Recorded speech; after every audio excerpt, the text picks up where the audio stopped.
I am now a full-time tiny house and minivan resident. Here is my tiny house. I've put my hammock up here, and there's my golf cart there. We're going to move the tiny house this weekend. I'm going to show you, I've had the land paid off and had the spot cleared. I'm going to show you the problem why we haven't moved it. We moved it up about, that tree wasn't in my doorway. We moved it up about 3 or 4 foot. Well, when we had this shed, I built this tiny house, did the inside out of a shed. When we had it put here, we had it brought in with a big truck, and they swiveled the back and put it right there in that little nook, because there is a temporary light pole here. We built my house 25 years ago, and we never moved the power from the temporary pole over to the house. So now we've put a box over there, and we're turning the power off tomorrow. The house needs to be pressure washed. My grandson can take care of that since I'm selling it to him. So we're having the power cut off tomorrow and moving the temporary pole. Then we can move the tiny house. So the plan for this weekend is to move the tiny house. Now when we get the tiny house back there in the woods, I have not figured out my power grid yet. So like the ceiling fan won't do me any good. These lights I put in here, I have an electric coffee pot and a toaster oven in the kitchen. So I'll be off grid just like I am when I'm in my van. So I've got to figure out what kind of power I'm going to have back there. So this is the bottom floor of my tiny house. This is, I call it a day bed, but sometimes I don't want to climb up in the loft to my bed, and I just sleep down here. Now my bed up there sleeps better than this one. I slept up there last night and slept amazing. But I started to close these doors in. I did the shiplap on those doors, and then I didn't like it closed in. And I thought, well, maybe I might want to open them in the summer. So I'm leaving those 2 barn type doors there. I just stained them and left them. These walls down here, right in here, I did shiplap. I did the 4x8 luan and cut it into strips and did the shiplap. We installed the windows, and most of the wood in my tiny house is pallet wood. Tore pallets, many pallets apart to do the tiny house. So most of the wood in here will be pallet wood. And that piece of tin is there because I'm going to have a wood stove there. I was going to have it a little one up on that box that was built there, but I'm going to have one on the floor now, so that box will be moved. There's my backpacking bag, ready to go backpacking in a couple weeks, and there's some stuff under there that I haven't put up yet that will need to be put up. But this is and then under here I have storage all underneath the bed. This is one of I kept 2 pieces of furniture out of the house. This is one of them. A friend of mine had given me this, and it's just a good little organization thing, all those drawers. So I kept that piece of furniture. The other piece of furniture is in the kitchen. It's a cabinet that my brother built in high school, and one day I'll give it back to him, but I've had it for years and years. So moving on over here to this wall. This wall is new wood. I built this wall as a TV wall. Then I decided I didn't want a TV. Well, behind that, in that doorway, behind that curtain is my bathroom. On the other side, this wall is my kitchen. This wall allowed me to block off that kitchen. I didn't really plan on that at first. I planned on it being open, but then when I decided to do this wall, I have a blocked off kitchen.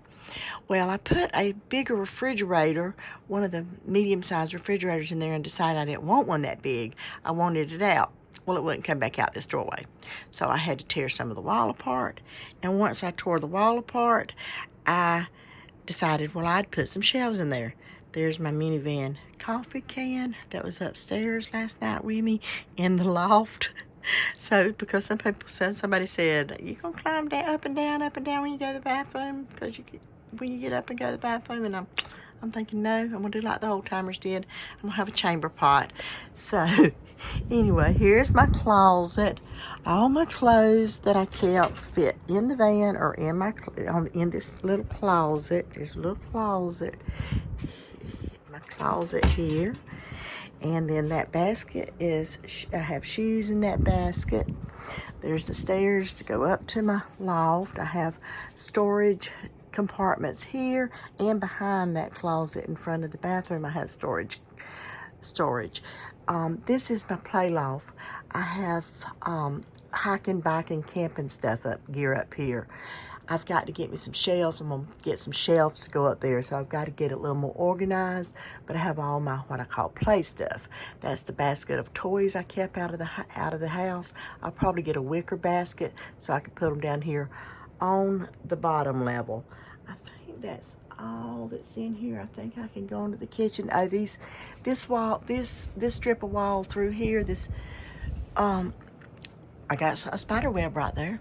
Got to get it up there and get it down. This strip of wall across through here, across the middle, I'm going to cover it with, I'm not one much on knickknacks and all, whatnots, but I've got, like my granddaughter did that sign, enjoy the ride. Other people, there's a picture of my daddy that I lost years and years ago. And then over here on this side, my son gave me that Sharon She Shed for a Mother's Day. My granddaughter did that picture. That's my grandparents' picture. It's got all my grandkids on it, but I'm missing some. I got to go back and add some names to the flowers. I'm missing some. I don't even know if I have enough flowers. And I did that cross stitch years and years and years when I was young. And I painted that. So a lot of things in here have sentimental value and all. This picture, I love that hanging thing by the door. This picture has a really, really funny story. My grandson they were passing gifts out at my daughter's one Christmas, and he said, "Mama," and I thought my daughter gave it to me and said, "Mama," so I opened it. Then I learned a year later that it was from my grandson to my daughter, but I loved it so much they wouldn't tell me, and he bought her one the next Christmas. So that picture means a lot and has a funny story to it too. And then I have things down here on this shelf that kids gave me, Nana, and then that picture frame, and then that little gold, like I said, I don't like whatnots, but that little gold duck here, that little brass duck, I've had it for years and years. Had a set of them, and the grandkids lost the two little ones. And then the rose behind it is the first rose that my son did when he learned to do, when he was piddling with and learned to do steel roses. So that was the first one he did, so he gave me that one. So anyhow, I'm gonna go into the kitchen now and quit rambling. Now the kitchen, love it, but I have found that I don't have enough cabinet space. That's the piece of my brother's that I kept, and I don't know if I'm gonna like having just one burner. So far it's worked, but I may have two burners. Now when I move back there, next week I'm gonna be adjusting again because I won't have that electric coffee pot. I won't have electricity to begin with. So I'll bring my pour over in. It'll carry over from the van. I'll bring my pour over in out of the van. And I don't even know why I put that little electric oven in here. I guess because I've used the tiny house some the months that it's been in the yard. In fact, I think I finished completion of it maybe 2 years ago. It's been a long process finishing it and then getting time to move it now. Anyhow, only cabinets I have is in here, right down here, and I have my refrigerator, my small refrigerator there, and my garbage cans there, and then my water supplies over here. So I don't have much water. Now I put the RV type pump in. Don't like it. Got a USB pump like I use in my van, ordered for there. Of course, I get fresh yard eggs, so I don't have to put them in the fridge. I have a neighbor that keeps me supplied with yard eggs. Didn't keep many dishes. Most of the dishes I kept are up here. I have a few dishes stored under the cubby down here behind the closet in case I have some of the kids over or something. I have a few cereal bowls and all down there. That was the first time I did a floating shelf, and I think it's gonna have to go now because I think I'm gonna put cabinets across that wall up there. And this wall over here was my biggest pallet wall. It was the last wall that I did, so it was a complete pallet wall, this wall. And now the tin is sentimental to me. It was on my grandmother's house that she lived there since the early 1900s, and we redid the tin on her roof, and so this was the tin that was on her house for years and years and years, so that is kind of sentimental to me. And then over here I have let's see if I can get it pulled out. I have a little pull-out. I do have a little pull-out pantry over here, so I have some storage there. I use that little space there where the wall, there was a gap between the cabinet and the wall. So that is my tiny kitchen. I didn't do flooring. I found this rug and I liked it because I was going to do some flooring in here. I did the plank flooring in here. I've tracked leaves in already this morning. But I found that rug and I liked it, so I put it down. I may decide later on to do some flooring. It's according to how that rug holds up. Now behind this curtain is another one of my little favorite rooms, the kitchen in this room. I just love them. Here is a built-in medicine cabinet. It's a little blurry. There's my